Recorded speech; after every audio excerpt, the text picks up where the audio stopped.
Hello, I'm Montse Alvarado, and this is EWTN News In Depth.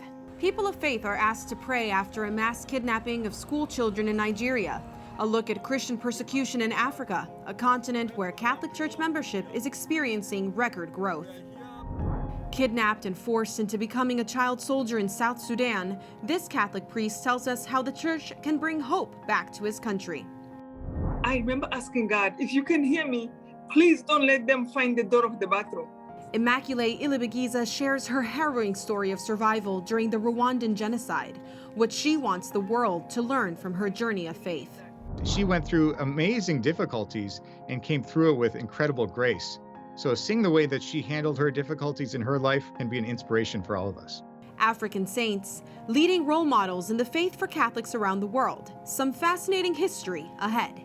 EWTN News In Depth is next.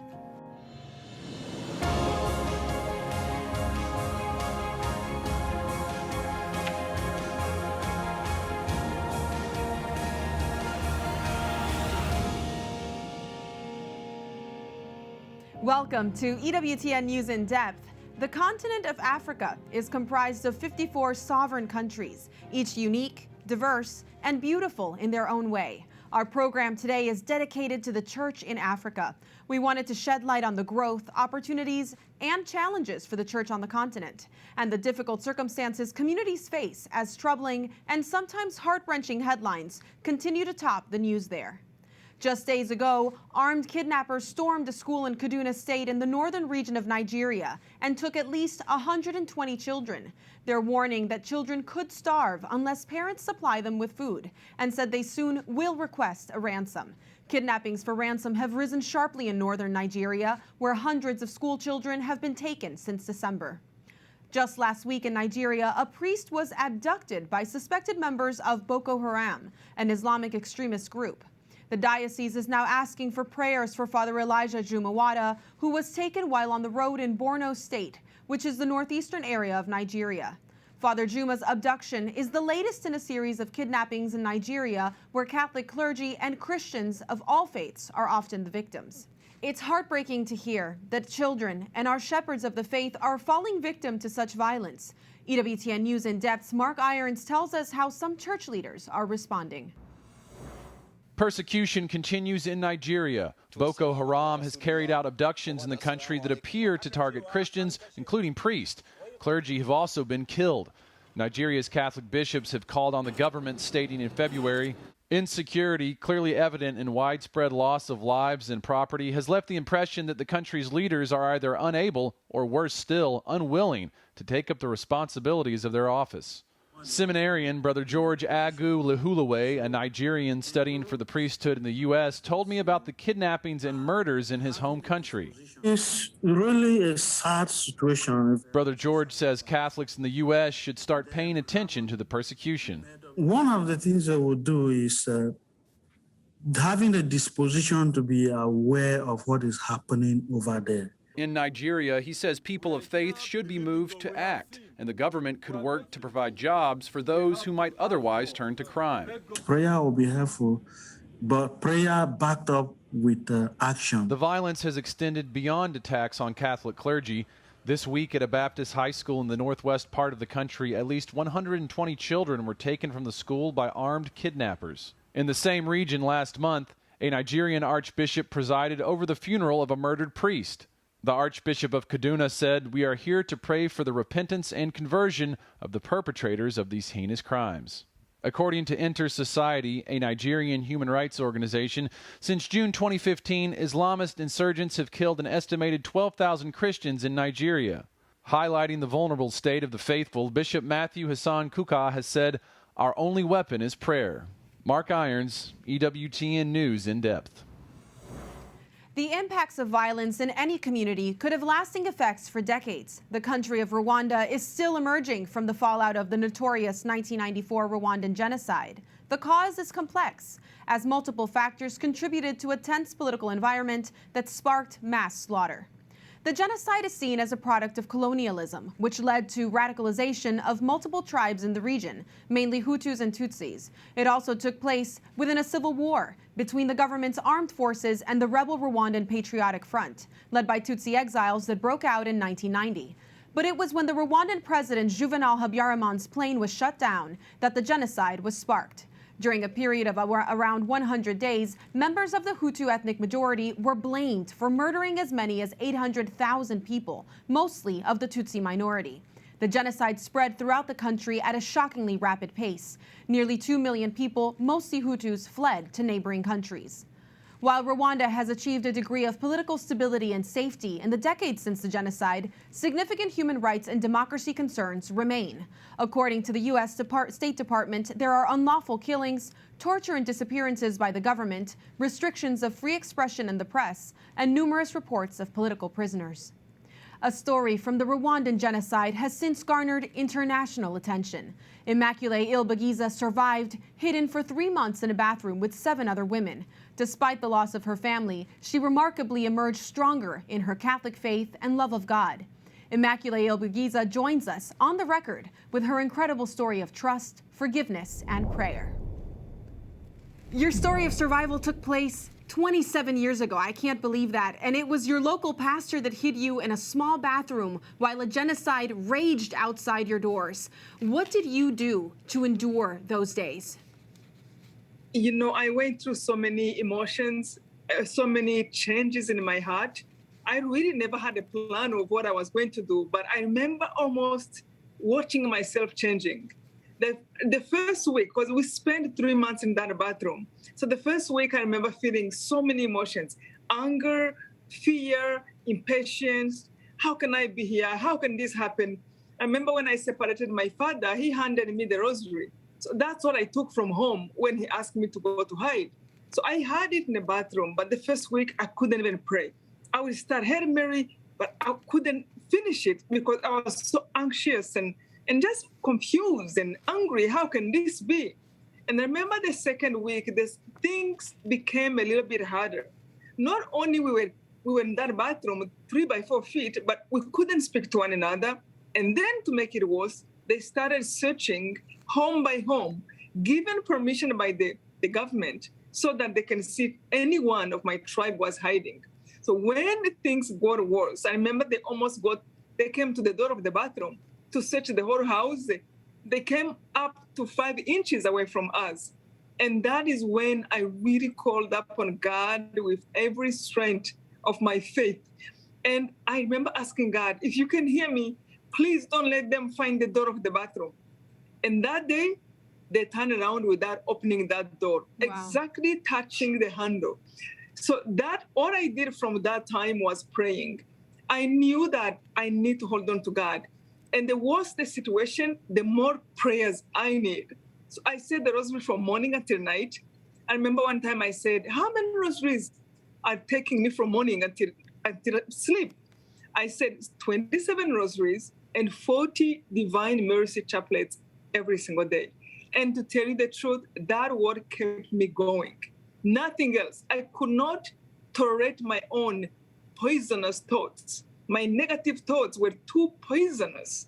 And so me saying the rosary, even if I knew it is a good thing and it's a good prayer, and we should say it as Our Lady told us, but I really said it because actually it felt good. Yes. It was my only time I can feel peace. So I said more and more. I'm like, oh, if I feel peace, then let me say another rosary. Let me say another Divine Mercy. So then I said, okay, let me just fill my whole day with prayer. Otherwise, I am not good by myself without God. So you were able to quell your fear with prayer. I wish more of us had that gift and that grace. When you were finally able to leave your hiding place after those 91 days, what you encountered must have been unspeakable. Your family's murder, the destruction of your community. Can you walk us through that period in your life after you left your hiding? Yes, so many things changed when I was in hiding. I really felt in the 3 months, I grew up like 100 years because I came from anger and feeling justified to a place of forgiving. and realizing that only if I follow what God says, and I didn't even know how to follow it until I had to ask Jesus, help me. I don't know how to forgive. I don't know how to do what you want. And he truly brought me to that place. So when I walk out, I remember I have had a dream before that, literally Jesus telling me, when you come out in a dream, that you will find out everyone when you left home have been killed. But if you continue to love me and to trust me, I will be there for you. So when I woke up, I thought, oh, it's just a dream. It can't happen. I'm sure they're hiding. Well, when I came out, I found out everyone I left behind was killed. My mom, my dad, my 2 brothers, my grandma, my grandpa, my neighbors, my schoolmates, everyone was killed. 1 million people was killed in a period of 3 months, and everywhere was dead bodies. So how I worked through that, it was a long journey. I remember when I came out, I was 65 pounds. I was bones, but my heart was so big because I really have prayed, and I felt like God was my friend I was sitting with. So when I found out what had happened, I really had to come back to God again. Like, okay, I'm going to hold on to your rosary, and I will pray, and you are going to show me what I'm supposed to do next moment. So there was a journey. I spent in a refugee camp 3 weeks. And during that time, I will write letters to God and ask him, I need shoes to change. You are my only father I have. I need clothes to change. I need a room because I'm sleeping on outside, not on a paved road, on the dirt and grass. So it was really like a new way of, I felt I have only God as my father. And if I can behave like a child, talk to him like I would talk to my dad who was not there anymore, God will deliver. Yes. And he truly showed me that. You say that your inability to forgive was a kind of physical torment. Can you explain that in your book, Left to Tell? Yes, I did. It's true. I wanted to get rid of myself and I didn't know how to do it. Not rid of, like holding myself. I'm like, I understand this way, but Jesus says this way. But I can't take myself. So I want to be able to go to how Jesus says, because whatever he says, it seems like it was the best. And that makes me feel better. I am angry. I was angry, and I felt justified. I mean, if someone is trying to kill your mom and your dad and your brothers, anyone who you know, how do you behave with that? So I felt anger was actually something Jesus was okay with me. But I couldn't take my pain. I had a headache. I had a pain in my stomach out of anger. I felt like obsessed. How do you feel peace? So that's when I started to go to the rosary, because I remember the first rosary, I said 25 minutes, the first rosary. It was like I moved from hell to a place of air. For the first time, the situation is getting worse, and yet I felt peace. I know that you want your story to serve as an example of healing. And can you just explain to me, what do you want Rwanda and the world today to learn from your story? What I want people to learn from my story is the power of prayer, the power of coming close to God and honestly, genuinely live your faith. And say, listen to a lady. Our Lady appeared in Rwanda, in Kibeho. She told us, say the rosary from your heart. I want people to know that. Read the Bible and actually practice individually and do it. You know, if Jesus says forgive, how many times? 70 times. Okay, let me forgive. Pray for those who hate you. Actually, praying for people who hate me have really proved to me that when I pray for them, it's like taking away their weapons to hate me, to do bad to me, because prayer changes. So have hope. Whatever you might be going through, have hope in God. Hold on to God. If it wasn't for praying, I wouldn't be here. I can't tell you that it's because I'm not strong in any way. Only God, only through prayer. Only God and only through prayer. That's right. Thank you so much, Immaculee. And thank you for mentioning Our Lady of Kibeho. I know that that's the only African apparition that's recognized by the Vatican. So we will make sure we share those resources with our viewers. Please Thank you. She is such a mother. And you know what? She comes as a teacher, as a mother, to teach her children. So you listen to her you are on a good path. Yes, amen. Thank you, Immaculee.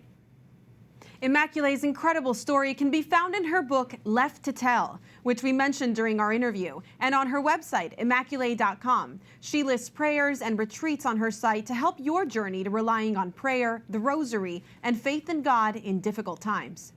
Our conversation with Immaculee didn't stop there. We asked her more about Our Lady of Kibeho.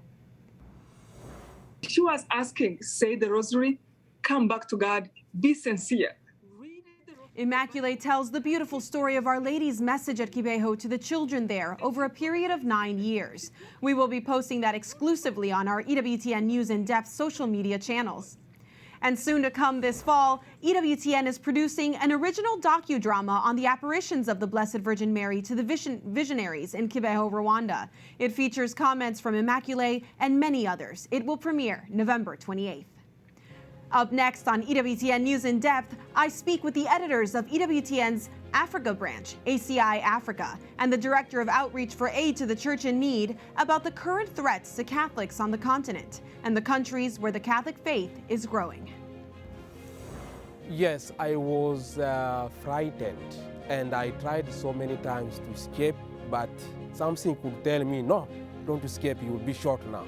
And finding faith after violence. A former child soldier takes us on his faith journey from the front lines to the seminary to the priesthood.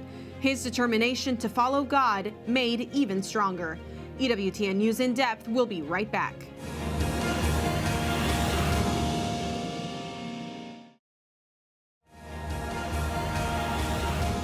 Welcome back to EWTN News In Depth. I'm Montse Alvarado. The U.S. Conference of Catholic Bishops Subcommittee on the Church in Africa is allocating more than $1 million for African bishops' conferences. The funding comes from special diocesan collections across the U.S. every year. The funds will support pastoral care, leadership development, evangelization, and social ministry activities on the continent. A total of 56 pastoral projects were approved, including, among others, implementing Pope Francis's environmental encyclical Laudato Si training, counselors to support those impacted by COVID, and promoting evangelization in local languages, creating a men's ministry as well, modeled on the example of St. Joseph. These funds will go a long way for the Church in Africa. There are so many challenges for the faithful and the clergy there, from the pandemic to radicalization and violence and extreme poverty. To look at both the challenges and opportunities for the faith, we're joined now by Father Don Bosco Onyalla, the editor of EWTN's ACI-Africa in Nairobi, and Ed Clancy, Director of Outreach for Aid to the Church in Need in New York City. Gentlemen, thank you for joining us. Father Don Bosco, we just mentioned the U.S. Bishops' initiative to help the Church. $1 million or so in relief doesn't sound like a lot. How far can that actually go to help the Church in Africa? Thanks for having me. Well, it may seem a small amount of money for a continent that has 54 countries, but it helps a lot. The bishops are able to bring candidates to the seminary to pursue the priesthood. The bishops are able to carry on pastoral activities in parishes, especially in areas and dioceses that are remote and have difficulties perhaps finding means of livelihood. And so it's an amount of money that is channeled through the Conference of Bishops, and it reaches the grassroots, helping priests, nuns, and catechists continue the evangelization on the continent. And you have confidence in the accountability of these funds? I know that's something that we are going to discuss later with the trial going on in the Vatican right now.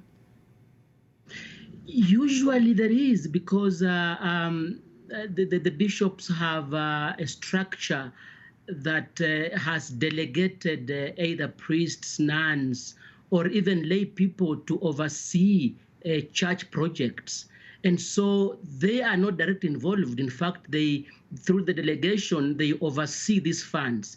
And the reports are given, and it's for that reason that the fund is renewed every year. So if there's no accountability, the funds will not be given. That's good to hear. Ed, discussing the topic of the Church in Africa more broadly, you've mentioned that rampant radicalization across the continent and extreme poverty are two factors impacting the Church in Africa. Can you expand on that? Sure. I think that there are three things that feed into it. One is, corruption at the government level or ineffectual governments. The other is a lack of an education structure. And finally, you have poverty. Those three things come together and they create a sort of a fertile field for radicalization. And you have examples of countries like Mali, which is a very impoverished country, which for years Muslims and Christians lived side by side, intermarried, had very few problems. Recently, though, the outside forces have taken advantage of this poverty and the structural incompetence of the government and forced radicalization into a country where it didn't exist. And we see this in places like in Ethiopia and other countries where outside influences are causing this effect because of the poverty and governments that really don't have the ability to protect their people.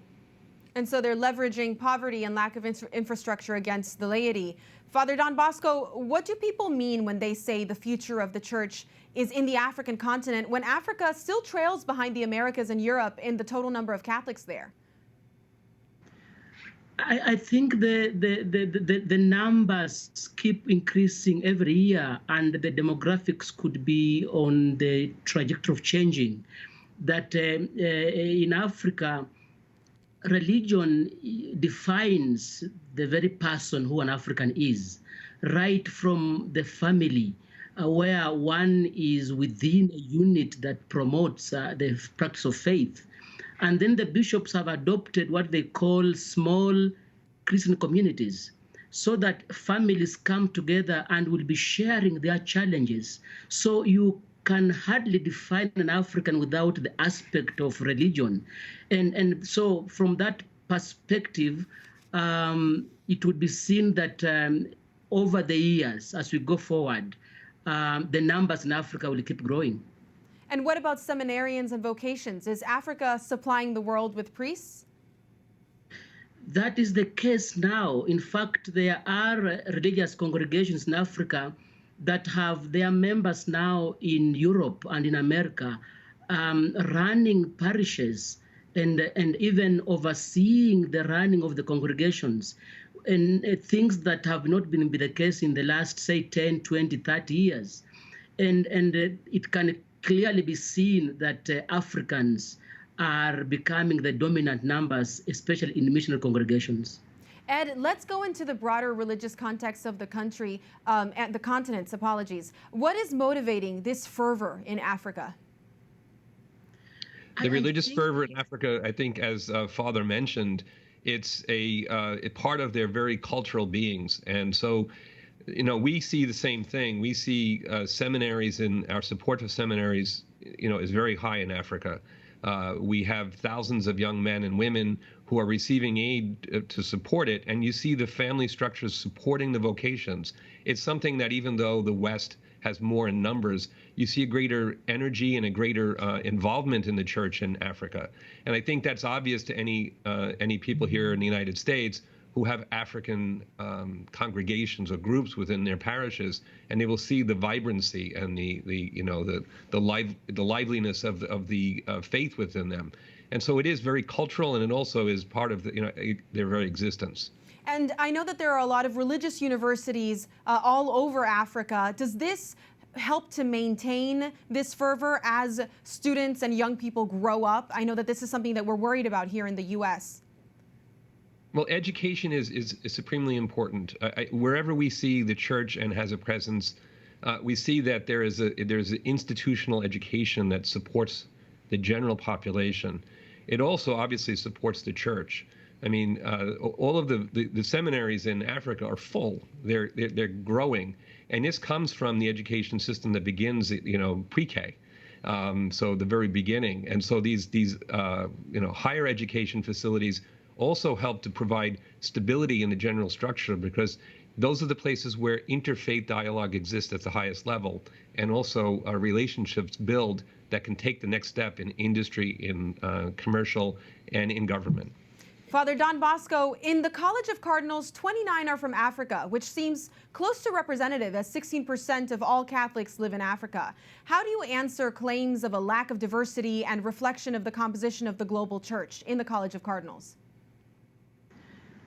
I wouldn't really know how to interpret that or what to say, because also this reflects in the history of the church that Africa is gradually coming to the light and to be given representation and a voice, because the numbers are now growing. But previously, I think the Vatican and the way of selecting those representations has not been known for how it's done in Africa. But also the fact that in Africa, it seems a country has one cardinal. Not very many countries, perhaps a couple like the Democratic Republic of Congo and Nigeria that have two cardinals, but the rest of the countries have one cardinal, whereas in the West and in other countries, there could be multiple cardinals in a country. So that perhaps could explain why the numbers do not measure favorably for Africa. Okay. Ed, let's talk about the persecuted church. Of the 54 countries in Africa, 5 of the most populous were listed as countries of concern by the U.S. Commission for International Religious Freedom on the persecution of Christians as the issue. And I know that Open Doors also cited 12 other countries that tolerated Christian persecution. What can be done to help? Well, just to give a statistic, there are about 400 million Christians living in countries in Africa where there is persecution. That's about the population of the United States and Mexico.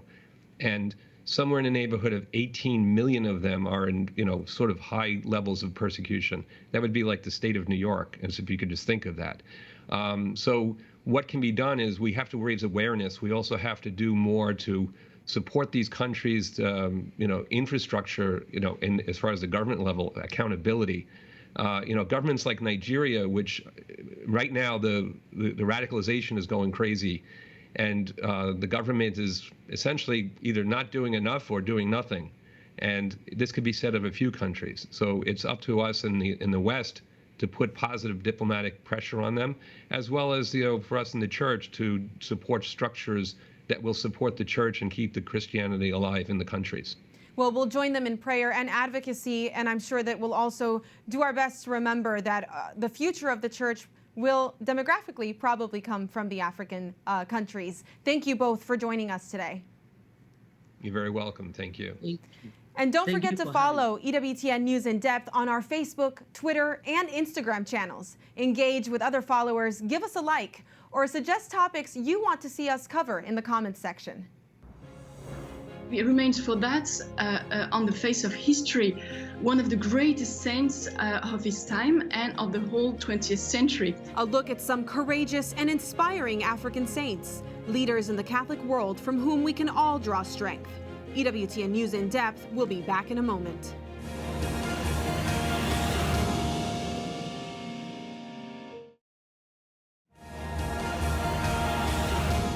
Saints are important to the Catholic faith. They provide a source of inspiration and comfort, an example of how to live our lives.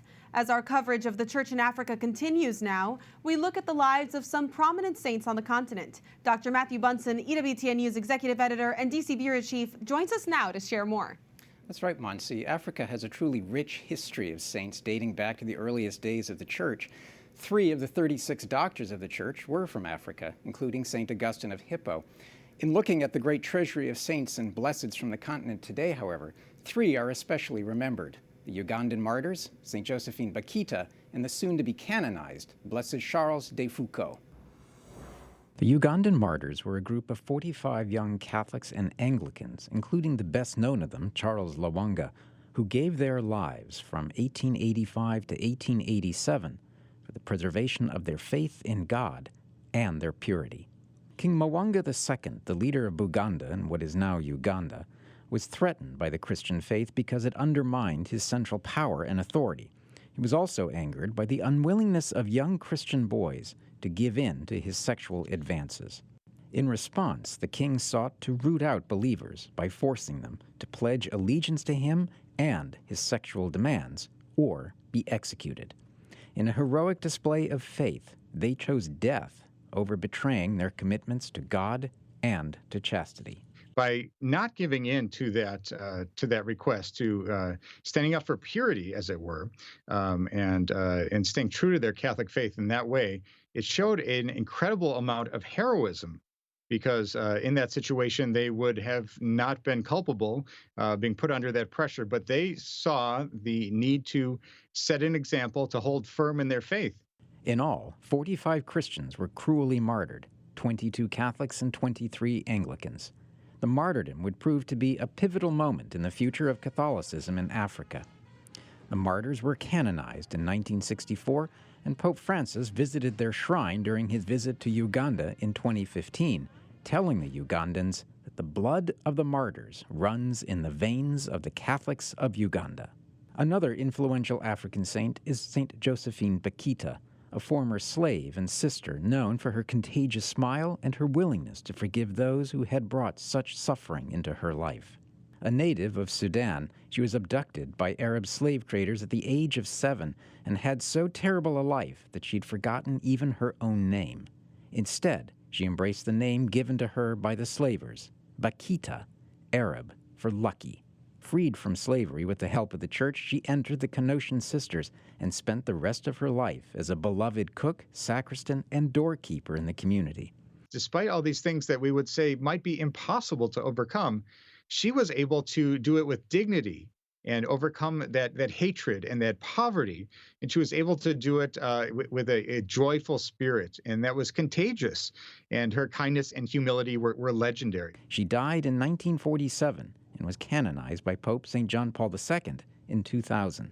She famously declared, "If I were to meet the slave traders who kidnapped me, and even those who tortured me, I would kneel and kiss their hands, for if that did not happen, I would not be a Christian and religious today. The Lord has loved me so much. We must love everyone. We must be compassionate." Blessed Charles de Foucauld, who will soon be canonized a saint, was a one-time French cavalry officer and explorer who underwent a powerful reversion to the Catholic faith and gave his life as a martyr. We can say that Charles de Foucauld was a kind of a Saint Augustine of modern times. The postulator of his cause of canonization often says that he lived a life between shadows and light, and I think it is very correct. He had quite a bumpy path of faith. Ordained a priest in 1901, Foucauld went to the Sahara Desert, where he lived as a hermit and embraced what he described were 3 pillars: the imitation of the hidden life of Jesus Christ, adoration of the Blessed Sacrament, and a life lived among the most forgotten. His whole life opens us to the meaning of universal brotherhood. He worked tirelessly to reach people far away from the church. He put his great erudition, because he was really extremely smart, extremely educated, and he put all this at the service of his faith. He dropped everything for the announcement of the good news. Known for his devout prayer and service to the poor in North Africa, Charles was murdered in 1916 at his hermitage and immediately considered a martyr. He was beatified in 2005.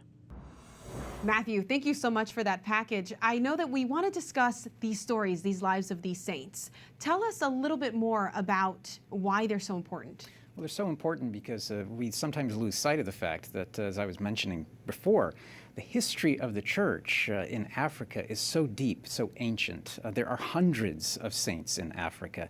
But then we also have to remember that there are so many modern saints. And this is a lesson that the whole of the universal church can learn from. And to recognize, too, that as the church has grown in Africa, that the Catholic faith in Africa is a powerhouse of prayer and love. And what do you think then are the misconceptions, the things that people miss? Well, one of the things that they miss is the importance of the growth of the church in Africa, but then also the witness that we have seen from so many of the African leaders. I think, for example, of Cardinal Laurian Rugambwa, who in 1960 was named a cardinal. He was the first native African cardinal of the modern era, named by Pope St. John the 23rd. And he had an important prediction. He said that the day would come that Africa would re-evangelize the West. And I think before our very eyes, we are seeing that happening. And is that timely in some way? I mean, Pope John the 23rd said something interesting about Vatican II. He did, which is, of course, that conversation with the modern world. And the Africans are teaching us how to have that dialogue with the modern world without surrendering to the kind of ideological colonialism that Pope Francis talks about the dangers that the modern world can pose. Thank you so much, Matthew. Great to be with you. Find out more about saints in Africa and saints around the world over on EWTN.com. Type the word saints in the search bar for a list of articles and resources to learn more. My first reaction is to pray for the successful reparation of our Pope Francis, that may God give him more strength. An update from Rome on Pope Francis, still recuperating after intestinal surgery. Our Week in Review next. And a special message from the Pope for the elderly as the Church prepares for the first World Day of Grandparents later this month.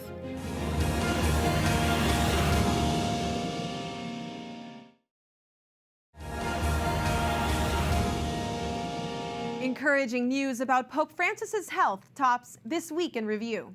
The Vatican announced on Friday that Pope Francis will deliver a Sunday blessing from the Italian hospital where he's recovering from intestinal surgery. The pontiff is now up, walking, and working at Gemelli University Hospital. Despite a fever earlier this week, the Holy Father's recovery is going well. The Vatican said that he celebrated Mass there on Thursday afternoon.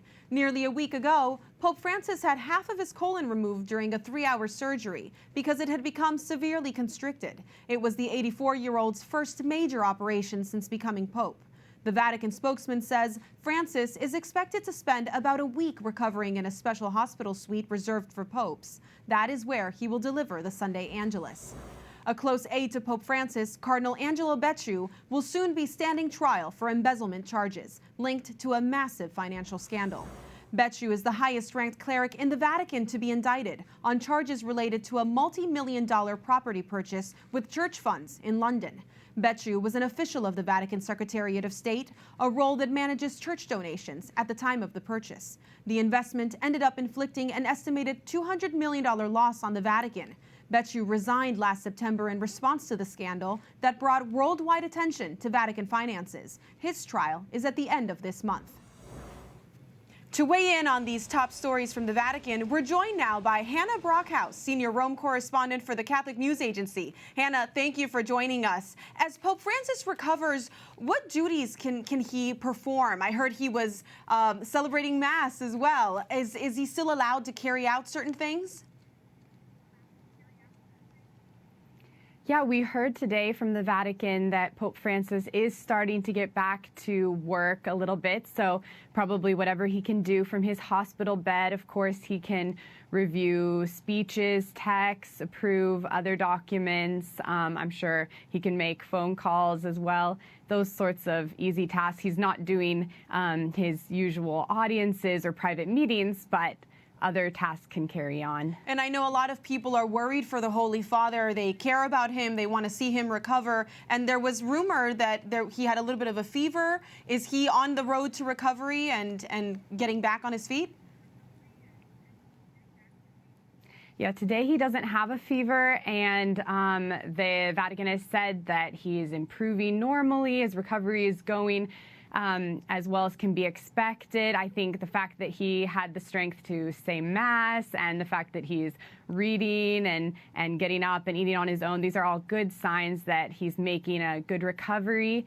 And as well, we heard today that Pope Francis will deliver the Angelus on Sunday from the hospital, but he'll be well enough to do that. We don't know yet if it will only be live streamed or if he'll make an appearance at the hospital window. But I think that's good news as well, that he'll have the strength to give his regular Sunday Angelus address. Good news indeed. I know a lot of people will be looking forward to that. Let's turn to Cardinal Becciu. He's the first cardinal to be indicted by the Vatican's criminal court.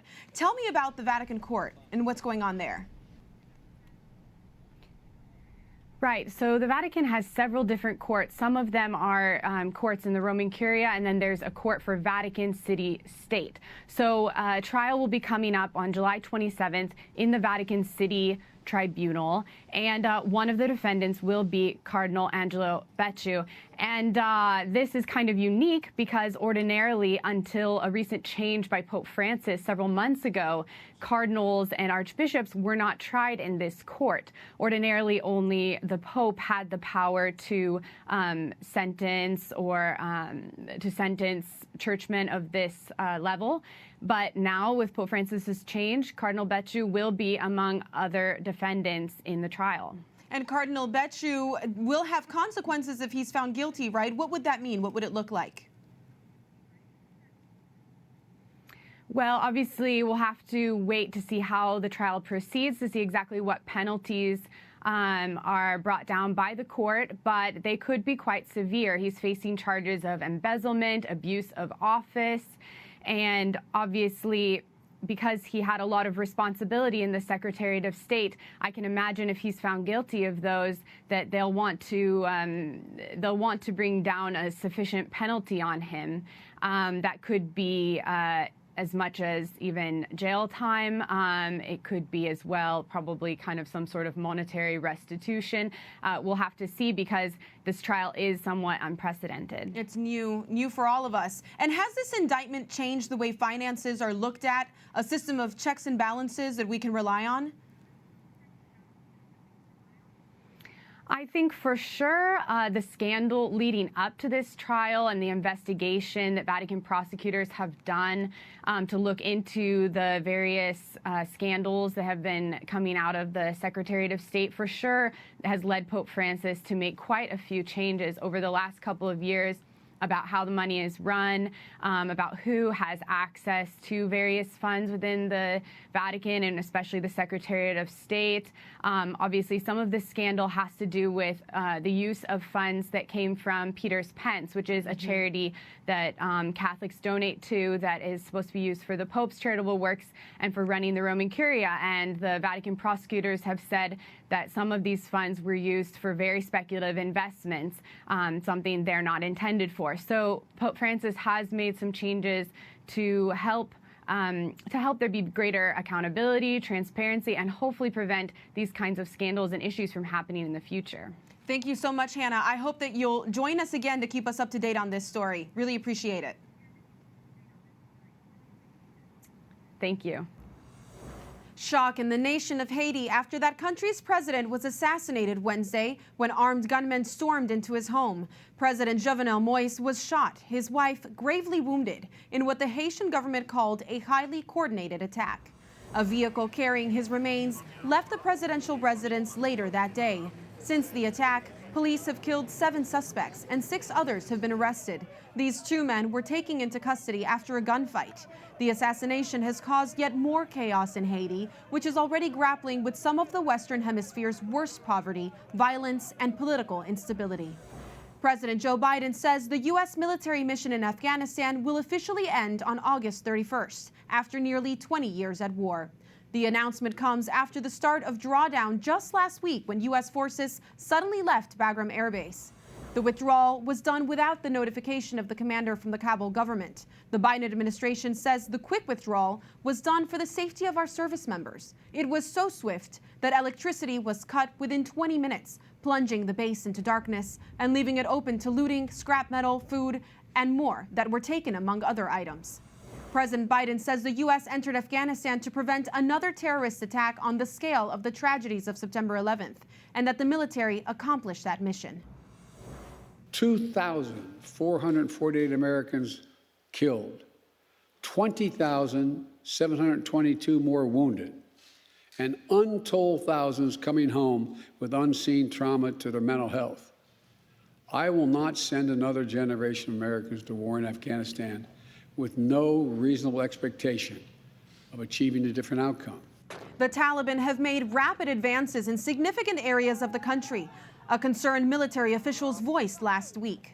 President Biden says that the United States will continue to support Afghanistan financially with $40 billion annually to help the Afghani national forces through 2024 and with civilian and humanitarian assistance. A federal judge has ruled the U.S. Air Force is largely responsible for a former serviceman killing more than 24 people during a Sunday church service in Texas. It's the worst mass shooting in the state's history. The gunman opened fire at the First Baptist Church in Sutherland Springs in November 2017, killing 26 people before turning the gun on himself. Davin Kelly was discharged from the Air Force for bad conduct after a felony conviction for domestic violence. The Air Force admitted it failed to submit his criminal history into an FBI database, which should have prevented him from purchasing firearms. Tropical storm Elsa turned deadly as it made landfall in northern Florida early Wednesday morning. Strong winds from Elsa caused a tree to fall on 2 cars in Jacksonville, Florida, killing 1 person. The storm carved a destructive path up the east coast of the U.S., sparking a tornado in Georgia, causing multiple injuries, and dropping heavy rains in North Carolina and Virginia.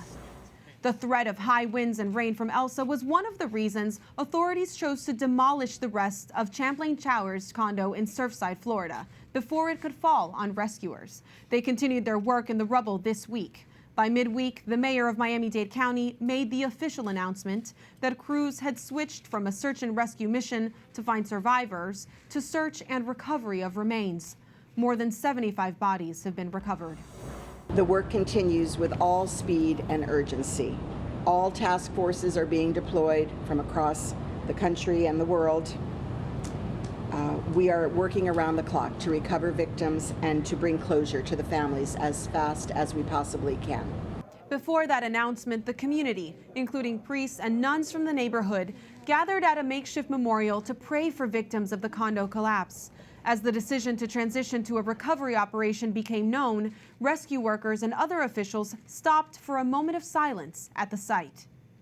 In the meantime, to give nervous condo neighbors confidence their buildings are safe, Surfside officials are urging condo associations in the town hire engineers to conduct foundations inspections of their structures. Pope Francis is granting plenary indulgences for any grandparents, elderly, and faithful who participate in the first World Day of Grandparents and the Elderly, which is July 25th. The indulgence will be granted under sacramental confession, communion, and prayer. The indulgence is also granted for those who devote time visiting the elderly or those who are sick or disabled. Pope Francis has said that grandparents and seniors' vocation is to preserve our roots, care for little ones, and pass on the faith. EWTN News In Depth's episode just before World Grandparents Day will be dedicated to our senior faithful and those who support them. Because it is education that will change their mindset, that will change their mentality, that will shape their future. He survived kidnapping and enslavement as a child soldier in Sudan. A very long faith journey of this African priest and his vision for fostering Christianity in his country.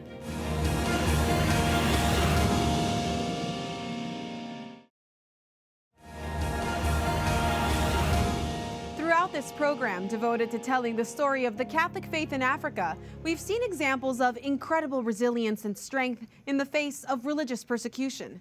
Now, a priest from South Sudan whose faith was tested at every turn. Reporter Colin Flynn has this week's Faith Journey in Depth. The doctrine was, the gun is my father. The gun is final. It's final. It is for everything. Anything you want to get, just have this gun. Father Charles Mibioko is a Catholic priest from South Sudan who has been studying philosophy here at the Pontifical Urban University in Rome for the past 7 years. Father Charles, let's go back to 1989. You were 13 years of age. You were in your 2nd year in seminary in South Sudan. And then one night you were woken up by a sound. What did you hear? I just heard somebody knocking the door. There was a strong voice. Come out, come out. Aware of the dangerous rebel groups in the area, the seminarians refused to open the door. They said if we don't open the door, they will just destroy us together with the building. So when we came out, they told us to pick our things, that they are taking us for education. Charles and around 40 other boys, along with their rector, were taken away in the middle of the night and brought to the bush. And the first thing they said, anybody who escapes will be shot, dead. Under the threat of being shot dead if they stepped out of line, The boys walked from morning to night for 3 months, undergoing exhausting military training. We have to jump like frogs. We have to learn how to dodge bullets, how to shoot. You fully realized at this point that you weren't going for education, that this was to train you to become a child soldier. We lost hope of returning home. We lost hope of going back to school. We lost hope of becoming priest, which was our initial intention. So we just gave up. Just when he thought he had lost all hope, he was given the strength to go on by the example of the seminary's rector, who had refused to be set free by the rebels in order to stay beside his flock. The words of the rector used to give me hope, used to make me understand that, yes, there is a God who can protect us. His prayers were finally answered when he managed to escape along with 4 other boys.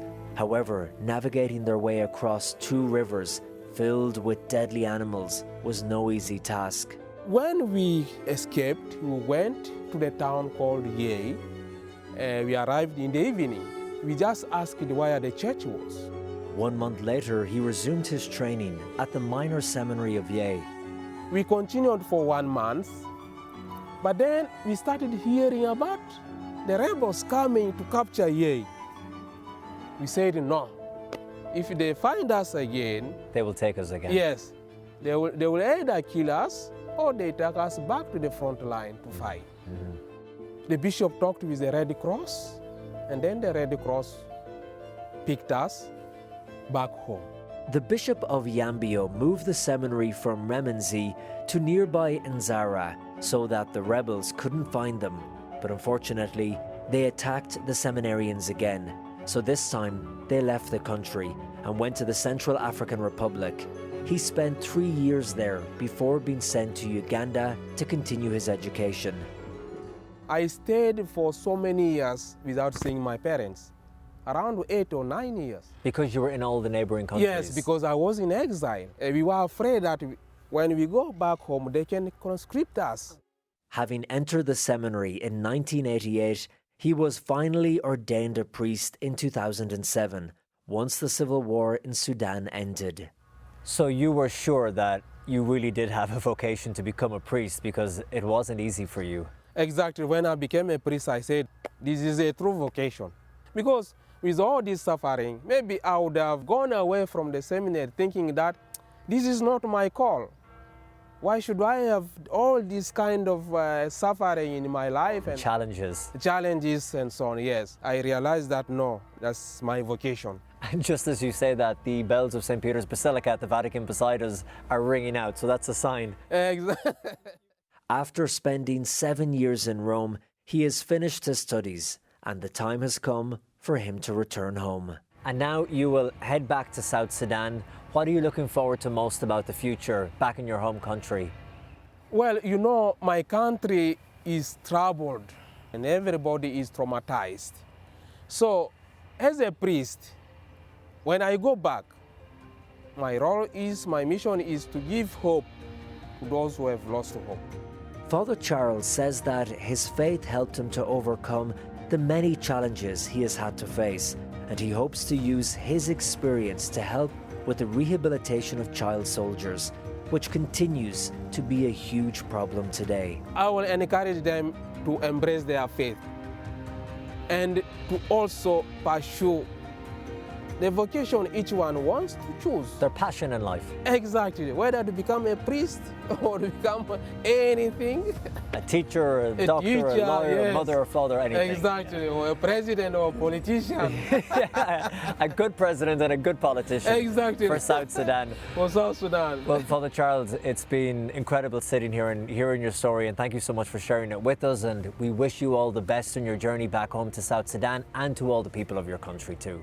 Thank you so much. It is a pleasure being with you. In Rome, Colm Flynn, EWTN News in Depth. May God bless Father Charles Mbikoyo as he returns to South Sudan to minister to the people who need him so much. And to mark the 10th anniversary of the independence of South Sudan, Pope Francis just this weekend released a joint message with Anglican leaders urging the country to do more to encourage the dignity of all peoples there.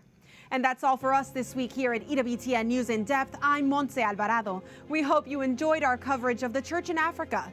We will continue to bring you stories of our church worldwide. Tune in next week for more in-depth Catholic news.